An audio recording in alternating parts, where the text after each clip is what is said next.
Hi, I'm Tom with Go Measure 3D. In this video, I'm going to demonstrate the texture capture with the Artec Leo 3D scanner. So I'm going to scan the majority of this wall and get these posters and show you the level of detail we can get on the color.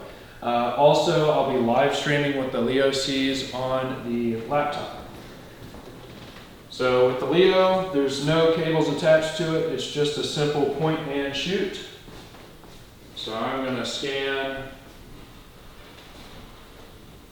this poster here.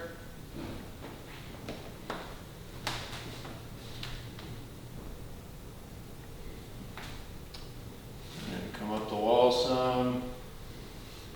Scan a little bit more of the wall.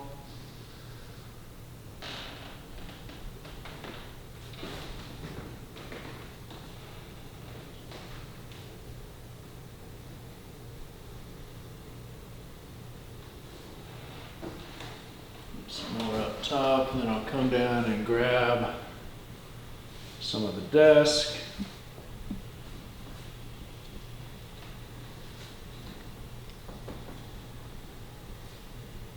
All right, and in just a minute or so, we gathered all of that information there, and I'll zoom into some of the detail of the texture that we can see with the Artec Leo. So that's it there, and if I wanted to send this file to any other software, I can send it to my laptop using the Wi-Fi connection or SD card.